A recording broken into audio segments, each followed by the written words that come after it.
Very good morning dear student આપણે last લેક્ચરમાં ધાતુ કર્મ વિધિનો બીજો અગત્યનો તબક્કો સ્ટાર્ટ કરેલો, જેને નિષ્કર્ષણ એટલે કે એક્સટ્રેક્શન કહેવામાં આવે. નિષ્કર્ષણ એ બે તબક્કામાં વિભાજિત થયેલું છે. સ્ટેપ નંબર 1 કે જેમાં ધાતુના યોગ્ય ઓક્સાઇડ મેળવવામાં આવે કેલ્સિનેશન અને ભૂંજન જેવી પદ્ધતિ દ્વારા. શા માટે કેલ્સિનેશન અને ભૂંજન કરવામાં આવે અને શા માટે યોગ્ય ઓક્સાઇડ મેળવવું જરૂરી છે? બિકોઝ ઓક્સાઇડનું રિડક્શન ખૂબ જ સરળતાથી થઈ શકે, અને જો રિડક્શન સરળતાથી થઈ શકે તો ધાતુને તેની બિનસંયોજિત સ્થિતિમાં મેળવવું આપણા માટે સરળ થઈ જાય. માટે નિષ્કર્ષણ અને અલગીકરણનું સ્ટેપ નંબર 1 કે ધાતુના યોગ્ય ઓક્સાઇડ મેળવવા with the process of calcination and roasting, જેમાં કેલ્સિનેશન જનરલી કાર્બોનેટયુક્ત ખનિજ માટે, ત્યાર પછી ભેજયુક્ત ઓક્સાઇડ, ભેજયુક્ત ધેટ મીન્સ સજળ ઓક્સાઇડ હોય તેના માટે, હાઇડ્રોક્સાઇડ માટે હોય, તેમને ઓક્સાઇડમાં રૂપાંતર કરવા માટે. જ્યારે સલ્ફાઇડ જે છે, સલ્ફાઇડયુક્ત કાચી ધાતુ હોય તેને યોગ્ય ઓક્સાઇડમાં રૂપાંતર કરવા માટેની પદ્ધતિને ભૂંજન કહેવામાં આવે.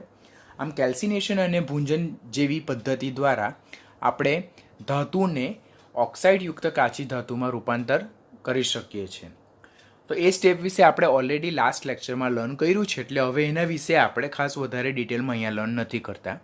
આજે આપણે નિષ્કર્ષણનો બીજો તબક્કો લર્ન કરવા જઈ રહેલા છે, જે છે ધાતુને જે ઓક્સાઇડ છે તેનું યોગ્ય પદ્ધતિ દ્વારા રિડક્શન કરીને ધાતુને મુક્ત સ્થિતિ એટલે કે બિનસંયોજિત સ્થિતિમાં મેળવવી.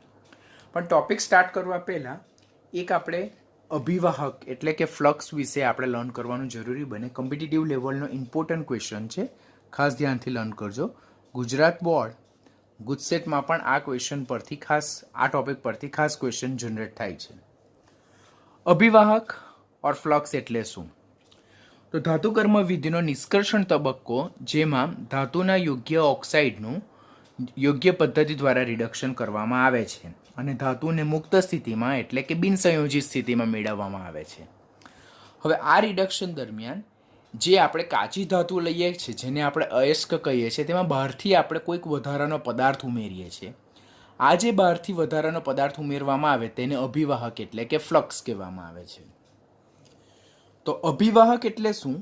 તો રિડક્શન દરમિયાન કાચી ધાતુ એટલે કે અયસ્કમાં બહારથી વધારાનો જે યોગ્ય પદાર્થ ઉમેરવામાં આવે તેને અભિવાહક ઓર ફ્લક્સ કહેવાય. But it is not more efficient definition of flux. Flux વિશે ડિટેલમાં લર્ન કરવું હોય તો હજુ આપણે ટોપિકને આગળ લઈ જવું પડે. આ જે ઉમેરવામાં આવતો જે થર્ડ સબસ્ટન્સ ઓર યોગ્ય પદાર્થ, જેને અભિવાહક ઓર ફ્લક્સ કહીએ છીએ, તે કાચી ધાતુમાં જે અશુદ્ધિ રહેલી હોય તેની સાથે સંયોજાય છે અને ઇઝીલી ફ્યુઝિબલ નિપજ બનાવે, જેને શું કહેવામાં આવે છે? ફ્લક્સ, આ સ્લેગ કહેવામાં આવે છે. અભિવાહક શું છે? કે કાચી ધાતુ એટલે અયસ્કમાં જે આપણને મુખ્ય ધાતુ જેનું નિષ્કર્ષણ કરવાના છે તેની સાથે સિલિકા, રેતી જેવી અન્ય અશુદ્ધિ, અર્થેજ મટીરિયલ હોય, બરાબર, ભૂમિગત અશુદ્ધિ હોય, તો ઉમેરવામાં આવતો પદાર્થ જેને અભિવાહક કહીએ છીએ, ફ્લક્સ કહીએ છીએ, તે આ અશુદ્ધિ સાથે સંયોજાઈને કંઈક ઇઝીલી ફ્યુઝિબલ નિપજ બનાવે છે, જેને શું કહેવામાં આવે છે? સ્લેગ. આ સ્લેગ જે છે તો તે રાસાયણિક રીતે ધાતુના સિલિકેટ છે. ક્વેશ્ચન પૂછાય છે આના બેઝ પર કે સ્લેગ એ રાસાયણિક રીતે ધાતુના સિલિકેટ છે. વિધાન સાચું કે ખોટું? તો એ વિધાન કેવું છે? સાચું છે. તો સ્લેગ ક્યારે બને? કે અભિવાહક અયસ્કમાં રહેલી અશુદ્ધિ, દેટ ઇઝ અનવોન્ટેડ મટીરિયલ, તેની સાથે સંયોજાય અને ઇઝીલી ફ્યુઝિબલ પ્રોડક્ટ બનાવે, નિપજ બનાવે, જેને સ્લેગ કહેવામાં આવે છે. એમ પણ આપણને નિષ્કર્ષણ દરમિયાન મુખ્ય ધાતુનું જ કામ હોય, અશુદ્ધિને તો આપણે દૂર જ કરવાની હોય. તો in short, what is the role of flux? તો flux will be combined with the siliceous impurity and converted in a slag, and that form slag will be later on removed by easily process. તો આમ અભિવાહક એ કાચી ધાતુ ઓર અયસ્કમાં રહેલી અશુદ્ધિ સાથે સંયોજાય છે, તેને easily ફ્યુઝિબલ નિપજમાં રૂપાંતર કરે, જેને સ્લેગ કહેવામાં આવે. અને સ્લેગ એ રાસાયણિક રીતે ધાતુના શું છે? સિલિકેટ છે. વધુ જો એને આપણે સારી રીતે સમજવાનો પ્રયત્ન કરીએ તો કાચી ધાતુમાં અશુદ્ધિ રહેલી હોય, જેને આપણે ગેંગ પાર્ટિકલ્સ કહીએ, દેટ ઇઝ અનવોન્ટેડ, જેને આપણે નિષ્કર્ષણ દરમિયાન દૂર જ કરવાની હોય, તેને દૂર કરવા માટે આપણે કાચી ધાતુમાં રિડક્શન તબક્કા દરમિયાન બહારથી યોગ્ય પદાર્થ ઉમેરીએ, જેને અભિવાહક ઓર ફ્લક્સ કહીએ. આ ઉમેરવામાં આવતો અભિવાહક એ અયસ્કમાં રહેલી અશુદ્ધિ ઓર ગેંગ પાર્ટિકલ સાથે સંયોજાઈને ઇઝીલી ફ્યુઝિબલ નિપજ બનાવે, સરળ નિપજ બનાવે, જેને સ્લેગ કહેવામાં આવે.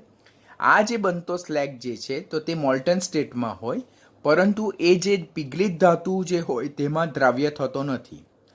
But it is lighter in weight, વજનમાં હલકો હોય છે, માટે એ પીગલિત ધાતુની સપાટી પર શું થાય છે, તરતો રહે છે, જેને આપણે સરળતાથી દૂર કરી શકીએ છીએ. તમે ઓલરેડી 10th સ્લેગ વિશે કંઈક લર્ન કર્યું હશે.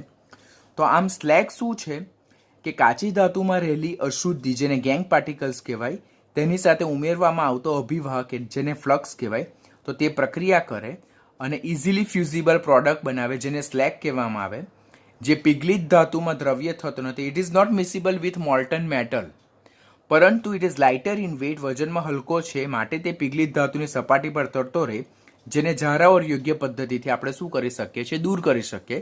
એટલે in short, why we are adding flux into the or material two remove the impurities or to remove the gang particles in form of slag. એટલે અભિવાહકનો મુખ્ય રોલ ગેંગ અશુદ્ધિને દૂર કરવાનો. કેવી રીતે? તો એ ઉમેરવામાં આવતો ફ્લક્સ ગેંગ સાથે પ્રક્રિયા કરીને સ્લેગ બનાવે, જેને આપણે પછી યોગ્ય પદ્ધતિથી દૂર કરી શકીએ છીએ. હવે આ જે સ્લેગ છે તેના જુદા જુદા પ્રકાર છે, પરંતુ સ્લેગના ફ્લક્સ જે છે તેના જુદા જુદા પ્રકાર છે, પરંતુ એ ફ્લક્સ જે છે તો તેનો પ્રકાર કેવી રીતે ડિસાઇડ કરી શકાય? તો it is depend upon the nature of the impurity present in a or material. એટલે કાચી ધાતુમાં જે અશુદ્ધિ રહેલી છે તેના સ્વભાવ ઓર તેના પ્રકારને આધારે આપણે ફ્લક્સની પસંદગી કરવામાં આવે છે. Flux can be of acidic, basic or neutral. What you mean by acidic flux? તો silica, SiO2, borax that is Ne2B4O7, તો એ એસિડિક ફ્લક્સ છે. જ્યારે કાચી ધાતુમાં calcium oxide, magnesium oxide, iron oxide, manganese oxide જેવી બેઝિક અશુદ્ધિ હોય, તો બેઝિક અશુદ્ધિને સ્લેગ સ્વરૂપમાં દૂર કરવા માટે આપણે શું ઉમેરીએ છીએ? એસિડિક ફ્લક્સ ઉમેરીએ છીએ. તો ક્વેશ્ચન અહીંયાથી શું પૂછાય કે નીચેનામાંથી કયો એસિડિક ફ્લક્સ છે? તો સિલિકા, જેને રેતી કહેવામાં આવે, અને બોરેક્સ, તો એ એસિડિક ફ્લક્સ છે. તેનું કાર્ય શું છે? અયસ્કમાં રહેલી બેઝિક અશુદ્ધિને દૂર કરવા માટે વપરાય. એનું ઇક્વેશન જોઈએ તો કાચી ધાતુમાં કેલ્શિયમ ઓક્સાઇડ જેવી બેઝિક અશુદ્ધિ હોય, કે સપોઝ મારે આયર્ન ધાતુનું નિષ્કર્ષણ કરવું છે અને અંદર calcium oxide as a basic impurity હાજર છે and I want to remove it, તો ત્યારે અંદર હું સિલિકા, જેને એસિડિક ફ્લક્સ કહેવામાં આવે, તે ઉમેરું. તો આ જે સિલિકા જે છે which is type of acidic in nature, તો it will react with the basic impurity present in ore material, અને કેલ્શિયમ ઓક્સાઇડ અને સિલિકા વચ્ચે પ્રક્રિયા થઈને કેલ્શિયમ સિલિકેટ બને છે, which is in molten state, fusible state.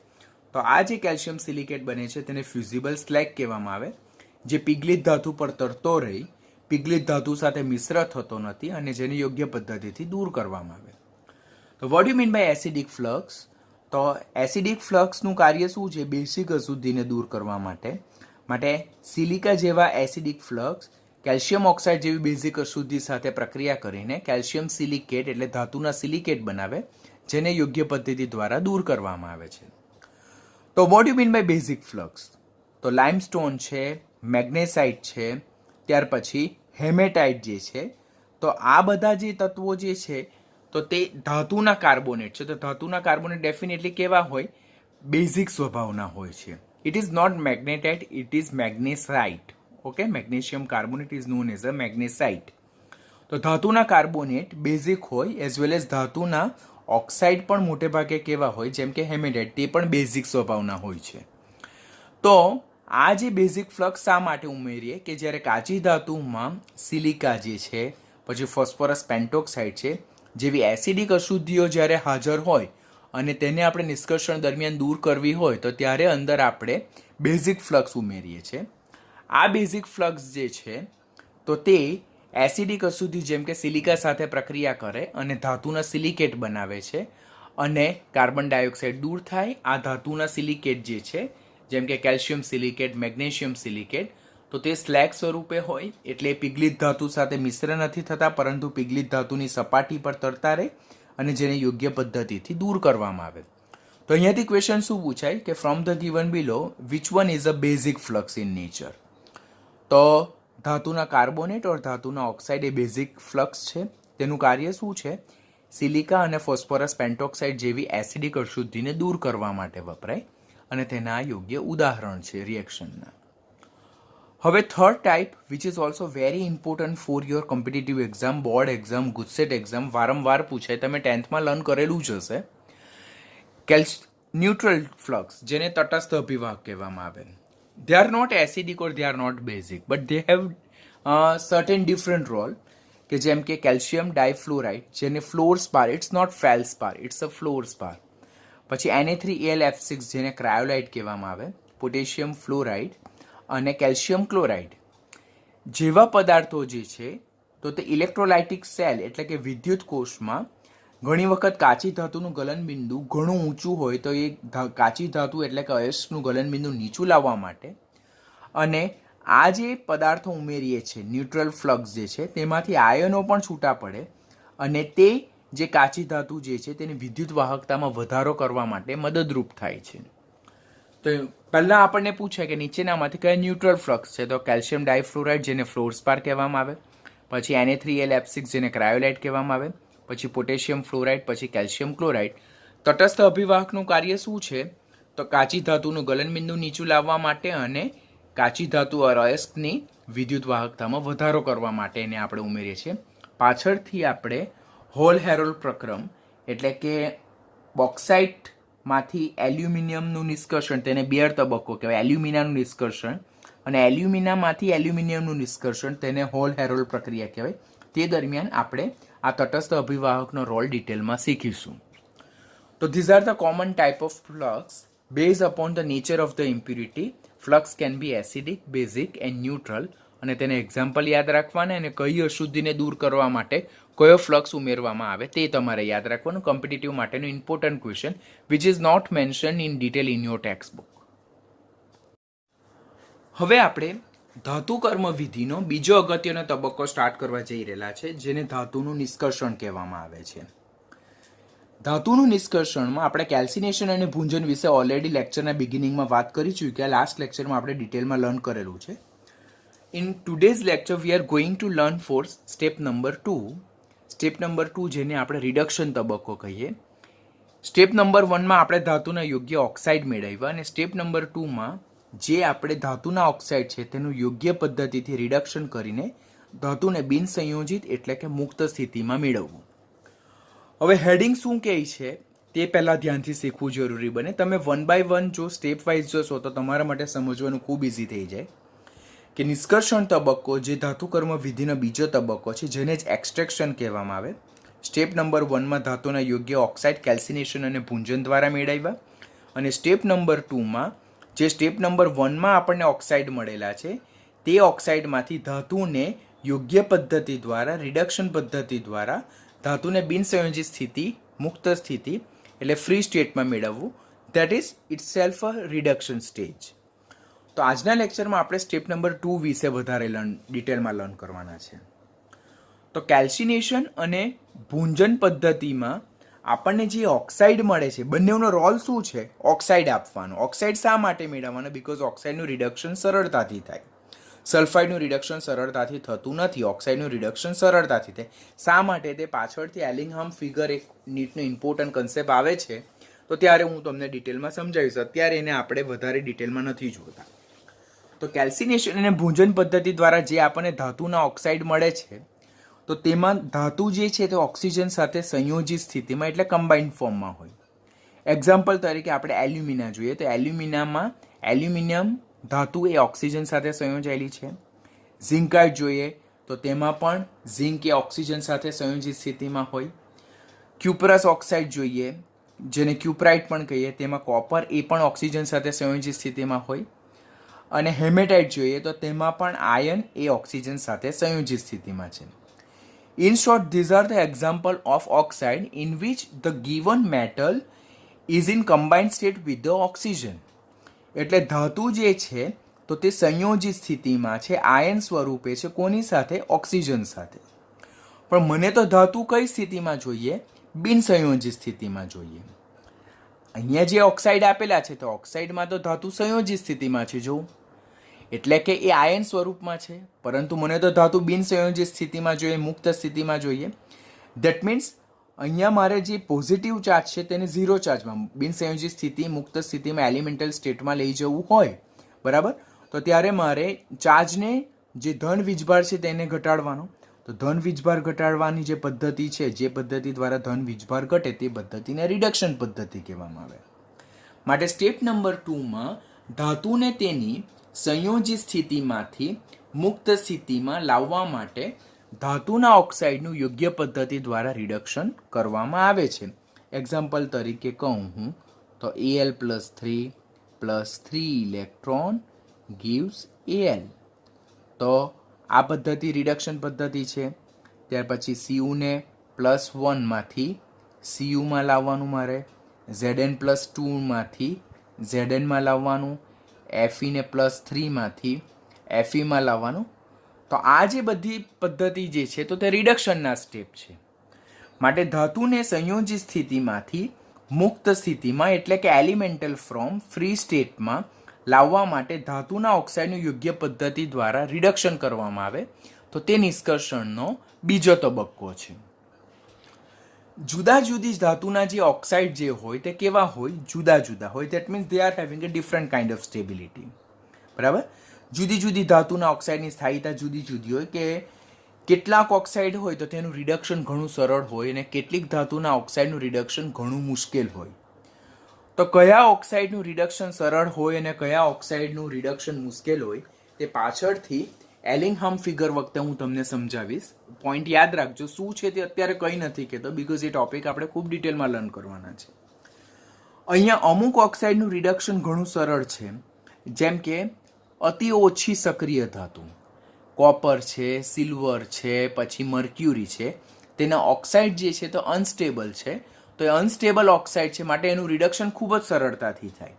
જ્યારે કેટલીક ધાતુના ઓક્સાઇડ જેમ કે વધુ સક્રિય ધાતુ, જેમ કે સમૂહ 1ની સક્રિય ધાતુ આલ્કલી ધાતુ તત્વો, સમૂહ 2ના આલ્કલાઇન અર્થ ધાતુ તત્વો, પછી સમૂહ 13નું એલ્યુમિનિયમ તત્વ, તો એમના જે ઓક્સાઇડ છે એટલે સમૂહ 1, સમૂહ 2 અને એલ્યુમિનિયમ ધાતુ તત્વ છે તેમના ઓક્સાઇડ ખૂબ જ સ્થાયી છે. શા માટે? Y they are more stable in nature? Because સમૂહ 1, સમૂહ 2 અને 13મા સમૂહનું એલ્યુમિનિયમ એ પ્રબળ વિદ્યુતધનમય તત્વો છે. માટે તેમની ઓક્સિજન પ્રત્યે અફિનિટી ઘણી વધારે હોય અને ઓક્સિજન પ્રત્યે અફિનિટી વધારે હોય માટે તેમના ઓક્સાઇડ સ્વભાવે કેવા હોય? સ્થાયી હોય, સ્ટેબલ હોય. They are more stable in nature. તો એમાંથી આપણે ધાતુને જો રિડક્શન પદ્ધતિથી દૂર કરવી હોય તો એના માટે કંઈક આપણે different method of reduction use કરવી જોઈએ.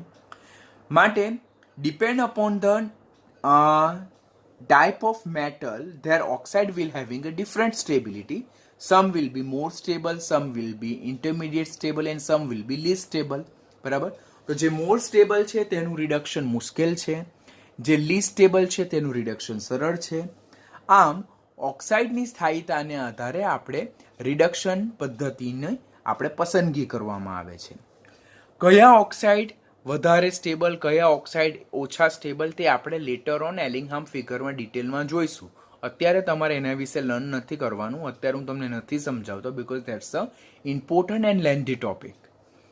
હવે જે જુદી જુદી રિડક્શન પદ્ધતિઓ જે છે તો તે કઈ કઈ છે? તો પહેલાં તો આપણા માઇન્ડમાં આટલી રિડક્શન પદ્ધતિઓ ખ્યાલ હોવી જોઈએ.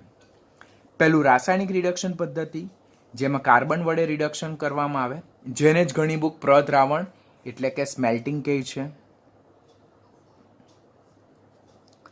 રાસાયણિક રિડક્શનમાં સેકન્ડ હાઇડ્રોજન દ્વારા રિડક્શન, થર્ડ એલ્યુમિનિયમ વડે રિડક્શન, ફોર્થ અન્ય સક્રિય ધાતુ ઉમેરીને રિડક્શન કરવામાં આવે. રિડક્શન પદ્ધતિમાં સેકન્ડ વન છે સ્વયં રિડક્શન, થર્ડ છે હાઇડ્રોધાતુ કર્મ વિધિ જેને અવક્ષેપન કહેવામાં આવે, ફોર્થ છે વિદ્યુત વિભાજ્ય રિડક્શન પદ્ધતિ અને ફિફ્થ છે એમાલ્ગેશન પ્રોસેસ જેને એમાલ્ગમીકરણ પણ કહેવામાં આવે. તો આપણે આટલી 5 જે રિડક્શન પદ્ધતિ છે તેના વિશે લર્ન કરવાના છે. હવે આ જે બધી રિડક્શન પદ્ધતિ છે તો તે બધી નીટ માટે જરૂર છે. It is not mention in your text book, પણ તમે પ્રીવિયસ યરના ક્વેશ્ચન જો તમે ફિનિક્સ બુકમાં જોશો ઓર તમારી A to Z માં જોશો, બરાબર, તો આ બધી જ પદ્ધતિને લગતા ટ્વિસ્ટ ક્વેશ્ચન તમારી બુકમાં આપેલા છે. તમે ફિનિક્સ બુક રિફર કરશો તો આ બધી જ પદ્ધતિના બેઝ પરના જુદી જુદી સ્ટેટની entrance exam, JEE main, JEE advance, નીટની એક્ઝામ ઓર સ્ટેટની મેડિકલની એન્ટ્રન્સ એક્ઝામ જે હોય તેમાં બધામાં આને લગતા ક્વેશ્ચન પૂછાયેલા છે. Which topic is not mention in our text book. તો આપણે આ ટોપિકને એક્સ્ટ્રા ફોર નીટ ટોપિક તરીકે લર્ન કરવાનો છે. બધી જ પદ્ધતિ આપણે ડિટેલમાં લર્ન કરવાના છે. 1 by 1 આપણે રિડક્શન પદ્ધતિ વિશે લર્ન કરવાનું સ્ટાર્ટ કરીએ. પહેલું છે રાસાયણિક રિડક્શન. રાસાયણિક રિડક્શનમાં પહેલી મેથડ જે છે તો કાર્બન વડે રિડક્શન, જેને પ્રદ્રાવણ ઓર સ્મેલ્ટિંગ કહેવામાં આવે છે. કાર્બન વડે રિડક્શન ઓર પ્રદ્રાવણ અને સ્મેલ્ટિંગ એટલે શું? તો આ પદ્ધતિ દ્વારા જ્યારે ધાતુનું નિષ્કર્ષણ કરવું હોય તો ત્યારે કાચી ધાતુના ઓક્સાઇડ છે તેનું કાર્બન વડે રિડક્શન કરવામાં આવે. હવે આપણને એમ થાય કે સર પહેલાં આપણે કાર્બનને જ કેમ રિડક્શન માટે લીધો? તો ડ્યુ ટુ ચીપનેસ, એટલે કાર્બન એક એવું છે સસ્તું છે and it is highly available, એ ખૂબ વિપુલ પ્રમાણમાં મળી આવે, તેને કારણે કાર્બનનો આપણે રિડક્શન કરતા તરીકે ખાસ ઉપયોગ કરીએ છીએ. તો ક્વેશ્ચન પૂછવામાં આવશે કે કાચી ધાતુના ઓક્સાઇડમાંથી ધાતુનું નિષ્કર્ષણ કરવા માટે, રિડક્શન કરવા માટે કાર્બનને ખાસ પસંદગી આપવામાં આવે છે, તો તેના માટે નીચેનામાંથી કયું રીઝન જવાબદાર? તો that is cheapness and high availability. સસ્તા પ્રમાણમાં મળી આવે અને વિપુલ પ્રમાણમાં અવેલેબલ છે એટલા માટે. આ પદ્ધતિમાં ધાતુના જે ઓક્સાઇડ છે તેને કાર્બન સાથે પ્રક્રિયા કરવામાં આવે તો ધાતુના ઓક્સાઇડ જે છે તો તે મુક્ત ધાતુ સ્વરૂપે રિડક્શન પામશે અને કાર્બન જે છે તો તે કાર્બન મોનોક્સાઇડ સ્વરૂપે ઓક્સિડેશન પામશે. અહીંયા કાર્બનનું કાર્બન મોનોક્સાઇડમાં ઓક્સિડેશન થાય છે, માટે કાર્બન અહીંયા રિડક્શન કરતા તરીકે વર્તે, જે ધાતુના ઓક્સાઇડનું ધાતુમાં શું કરે છે? રિડક્શન કરે છે. જો અહીંયા ઝિંકનો ઓક્સિડેશન સ્ટેટ જોઈશે, એક એક્ઝામ્પલ આપું તો +2 છે, જ્યારે અહીંયા ઝિંકનો ઓક્સિડેશન સ્ટેટ કેટલો છે? 0 છે. અહીંયા પીબીનો ઓક્સિડેશન નંબર +2 છે, અહીંયા પીબીનો ઓક્સિડેશન નંબર 0 છે. અહીંયા એફઈનો ઓક્સિડેશન +3 છે અને અહીંયા એફઈનો ઓક્સિડેશન 0 છે. એટલે અહીંયા ધાતુના ઓક્સિડેશન આંકમાં +2 માંથી 0, +2 માંથી 0 અને +3 માંથી 0 થાય, એટલે there is a decrease in oxidation number, તો that is called as a reduction process. અને એ decrease in oxidation number or reduction process કોના દ્વારા થાય છે? કાર્બન દ્વારા થાય. અને કાર્બનનું પણ જો અહીંયા કાર્બનનો ઓક્સિડેશન નંબર 0 છે, જ્યારે અહીંયા કાર્બન મોનોક્સાઇડ બને તેમાં કાર્બનનો ઓક્સિડેશન આંક +2 બને. તો કાર્બનનો ઓક્સિડેશન આંક 0 માંથી +2 માં થાય, એટલે કાર્બનનું શું થાય છે? ઓક્સિડેશન થાય. માટે આ પદ્ધતિમાં કાર્બન એ રિડક્શન કરતા તરીકે વર્તે છે. આમ ધાતુના ઓક્સાઇડની જ્યારે કાર્બન સાથે પ્રક્રિયા થાય ત્યારે કાર્બન એ રિડક્શન કરતા તરીકે વર્તે, જે ધાતુના ઓક્સાઇડનું એલિમેન્ટલ ધાતુ સ્વરૂપે એટલે મુક્ત ધાતુ સ્વરૂપે રિડક્શન કરે અને પોતે કાર્બન મોનોક્સાઇડમાં રિડક્શન પામે છે, ઓક્સિડેશન પામે છે. હવે બીજી એક એક્સ્ટ્રા પ્રોસેસ આપણે યાદ રાખીએ, ધેટ ઇઝ ડેવિલ્સ પ્રોસેસ, કે જેમાં ક્રોમિયમનો ઓક્સાઇડ Cr2O3 ને જ્યારે કાર્બન વડે આપણે પ્રક્રિયા કરીએ ત્યારે ક્રોમિયમ ધાતુ છૂટી પડે અને કાર્બન મોનોક્સાઇડ છૂટું પડે. હવે આપેલ પ્રક્રિયા દરમિયાન જ્યારે કાર્બન મોનોક્સાઇડ રિલીઝ થાય તેવી ઘણી બધી પ્રક્રિયા છે, or there are few example in which carbon monoxide generate itself act as a reducing agent. એટલે આ પ્રક્રિયામાં કાર્બન મોનોક્સાઇડ જે જનરેટ થાય છે તે પોતે પણ એક રિડક્શન કરતા તરીકે વર્તે છે, કે જેમ કે આપણે એનું ઉદાહરણ લઈએ તો Fe2O3, તો અહીંયા જ કાર્બન મોનોક્સાઇડ જનરેટ થયો અને આ જ કાર્બન મોનોક્સાઇડ ફરીથી Fe2O3નું Feમાં શું કરે છે? રિડક્શન કરે છે. આમ કાર્બન મોનોક્સાઇડ પોતે પણ રિડક્શન કરતા તરીકે વર્તે, જે +2 માંથી +4 ઓક્સિડેશન પામે, એટલે કાર્બન મોનોક્સાઇડમાંથી કાર્બન ડાયોક્સાઇડમાં એ ઓક્સિડેશન પામે, માટે કાર્બન મોનોક્સાઇડ પણ અહીંયા રિડક્શન કરતા તરીકે વર્તે. માટે પ્રદ્રાવણ દરમિયાન આપણે ધાતુના ઓક્સાઇડની કાર્બન સાથે પ્રક્રિયા કરીએ તો ધાતુના ઓક્સાઇડનું ધાતુમાં રિડક્શન થાય અને કાર્બનનું કાર્બન મોનોક્સાઇડમાં ઓક્સિડેશન થાય. આમ કાર્બન રિડક્શન કરતા તરીકે વર્તે અને પ્રક્રિયા દરમિયાન ઉત્પન્ન થતો કાર્બન મોનોક્સાઇડ પોતે પણ એક રિડક્શન કરતા તરીકે વર્તે અને કાર્બન ડાયોક્સાઇડમાં ઓક્સિડેશન પામે અને જે ફર્ધર ધાતુના ઓક્સાઇડનું ધાતુમાં રિડક્શન કરવા માટે સક્ષમ છે, જેના બીજા પણ ઉદાહરણ મેં અહીંયા મેન્શન કરેલા છે, જે તમારા જાણ ખાતર. હવે આપણને સેકન્ડ ક્વેશ્ચન થાય કે સર મને આટલું ખબર પડી ગયું, પરંતુ કેવી ધાતુનું કાર્બન વડે રિડક્શન કરી શકાય, બરાબર? ઓર કઈ ધાતુના ઓક્સાઇડનું રિડક્શન કરવા માટે carbon will be suitable reducing agent થાય? તો આ પદ્ધતિ દ્વારા સામાન્ય રીતે ઓછી સક્રિય ધાતુ એટલે કે ઓછી વિદ્યુત ધન્મયતા, જેમ કે લેડ છે, આયર્ન છે, ટીન છે, કોપર છે, ઝિંક છે. તો આ બધી ધાતુ જે છે તે કેવી છે? ઓછી સક્રિય ધાતુ છે. તો તેના ઓક્સાઇડનું રિડક્શન કરવા માટે આપણે કાર્બન ઓર કાર્બન મોનોક્સાઇડનો રિડક્શન કરતા તરીકે ઉપયોગ કરીએ છીએ.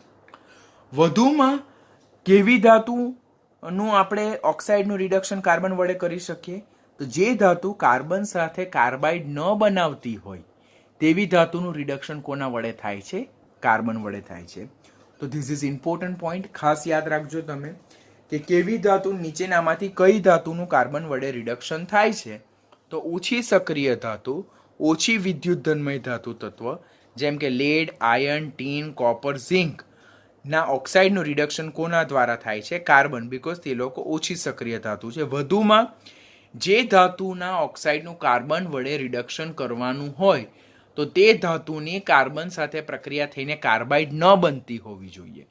તેવી ધાતુનું જ આપણે કાર્બન વડે રિડક્શન કરી શકીએ છીએ. એટલે કાર્બન વડે રિડક્શન કરવા માટે there will be two criteria. Criteria number 1, that is what? The metal should not be form carbide by reacting with carbon. એટલે ધાતુ કાર્બન સાથે પ્રક્રિયા કરીને કાર્બાઇડ ન બનાવતી હોવી જોઈએ. અને second number, criteria number 2, the metal should be of less reactivity. એટલે ઓછી સક્રિય ધાતુ હોવું જોઈએ, ઓછા વિદ્યુત ધન્મય તત્વો હોવા જોઈએ, જેમ કે lead, iron, tin, copper, zinc. Example તમારે કમ્પલસરી યાદ રાખવાના આવશે. This topic is not mention in your text book, but you have to remember for NEET exam compulsory. તો જ્યારે ધાતુ દ્વારા આ બે ક્રાઇટેરિયા ફૂલફિલ થાય તો ત્યારે તેનું કાર્બન દ્વારા રિડક્શન થઈ શકે છે.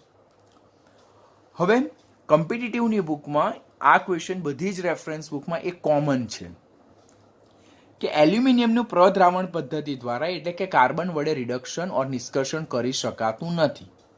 એટલે આપણને સ્ટેટમેન્ટ પૂછે, પેલું એસેશન અને રિઝનિંગ ટાઈપનો ક્વેશ્ચન, જે નીટની એક્ઝામનો સૌથી ટફ ક્વેશ્ચન મને લાગે કે જે ઘણી વખત એ લોકો તમને મેક્સિમમ ટ્વિસ્ટ કરવાનો પ્રયત્ન ત્યાં જ કરે.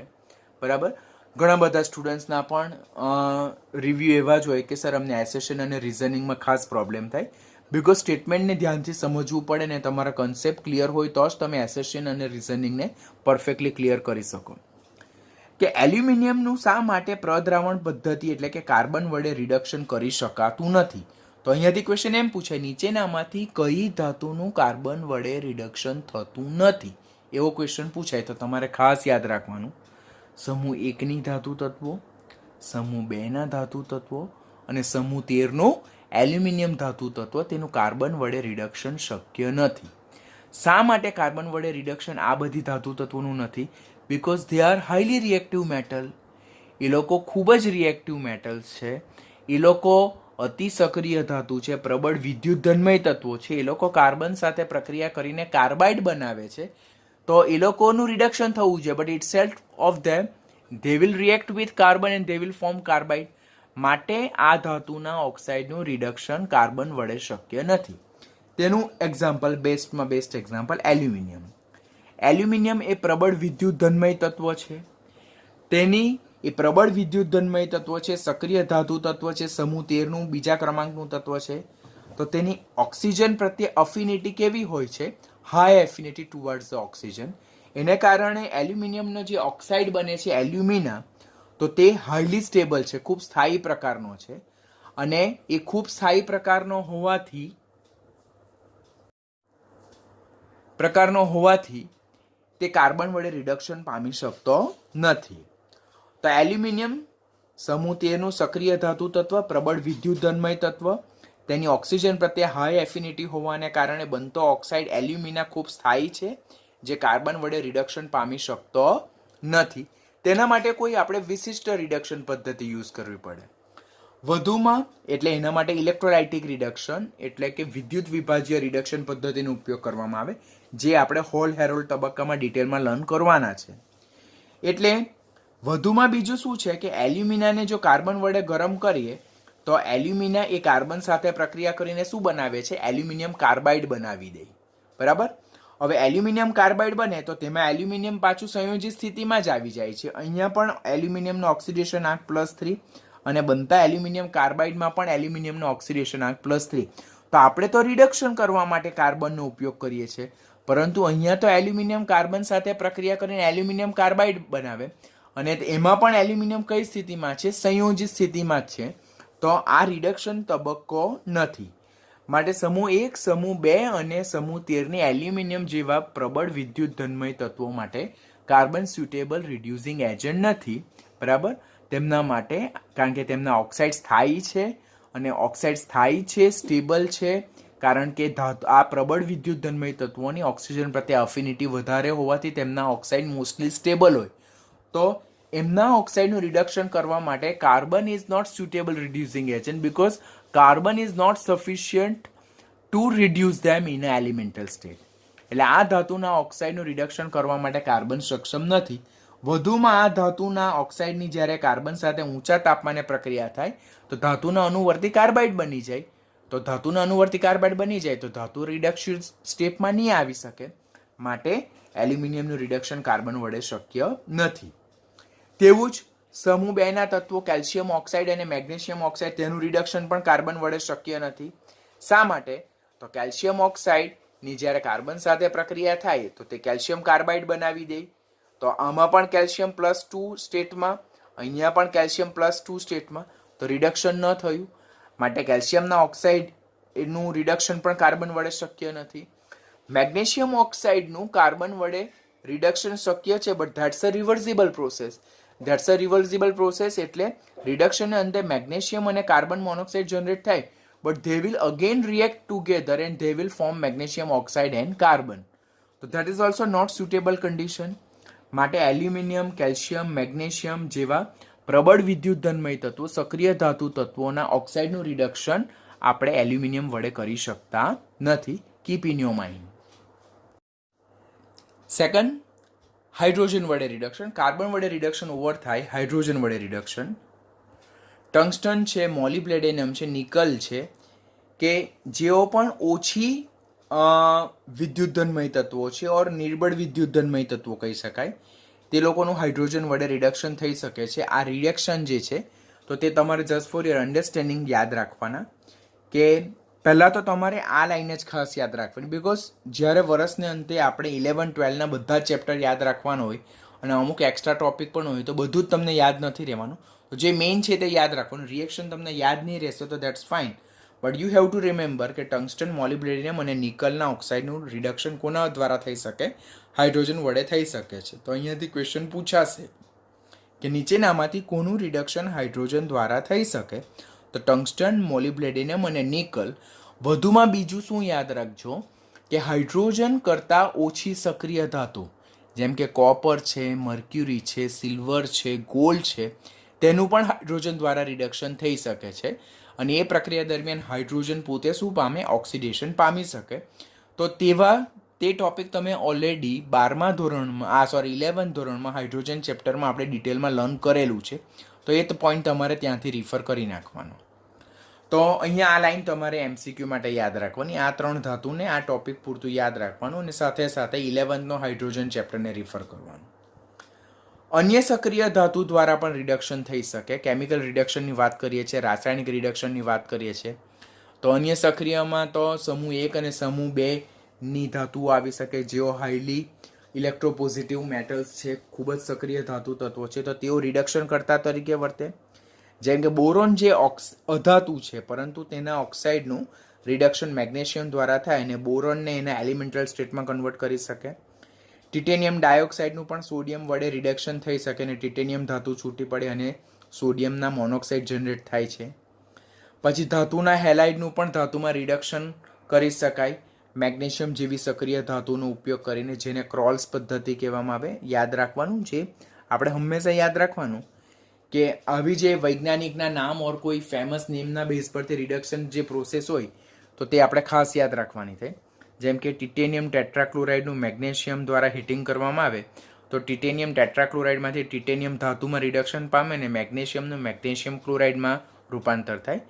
એવી રીતે વેનેડિયમ ટેટ્રાક્લોરાઇડનું પણ મેગ્નેશિયમ દ્વારા રિડક્શન થતાં વેનેડિયમનું +4માંથી 0માં રિડક્શન થાય અને મેગ્નેશિયમનું મેગ્નેશિયમ ક્લોરાઇડમાં શું થાય છે? ઓક્સિડેશન થાય. માટે આ પ્રક્રિયા દરમિયાન મેગ્નેશિયમ એ કયા તરીકે વર્તે છે? રિડક્શન કરતા તરીકે વર્તે છે. આના બેઝ પર સ્ટીલ અત્યાર સુધી કોઈ વખત ક્વેશ્ચન પૂછાયા નથી, બટ ડોન્ટ ટેક રિસ્ક. ટોપિકને આખા ચેપ્ટરને આપણે ડિટેલમાં લર્ન કરતા હોય તો આપણે એક વખત આ બધા ટોપિકને સુપરફિશિયલી તો જોવાના જ, બિકોઝ કોઈ વખત આપણે જે ટોપિકને સ્કીપ કરતા હોય એ ટોપિક જ એક્ઝામમાં પૂછાઈ જતા હોય ને આપણને નહીં આવડે તો that's not good for us. તો આટલી એક્સ્ટ્રા પ્રિપરેશન તમારે કરવાની છે. આની સાથે રાસાયણિક રિડક્શન ઓવર થાય છે. હવે રિડક્શન માટેની બીજી જે ઇમ્પોર્ટન્ટ મેથડ છે તો તે આપણે આજના લેક્ચરમાં નથી જોતા, તે આપણે નેક્સ્ટ લેક્ચરમાં જોઈશું. અને નેક્સ્ટ લેક્ચરમાં આપણે રિડક્શનનું જે કન્સેપ્ટ છે, જે આપણે નીટ માટે એક્સ્ટ્રા ટોપિક તરીકે લર્ન કરીએ છીએ, which is not included in your text book, but still there are some line કે જે એ લોકો ઇનકમ્પ્લીટ ફોર્મમાં ટેક્સ્ટ બુકમાં છોડેલી છે અને જેના બેઝ પરથી જ નીટની એક્ઝામમાં એક બેઝિક ક્વેશ્ચન પૂછાય છે. તો તે આપણે રિડક્શન સ્ટેપ આપણે નેક્સ્ટ લેક્ચરમાં કમ્પ્લીટ કરશું. This topic is not included in your text book, બરાબર, but you must be clean by topic point of view, concept point of view for your NEET exam.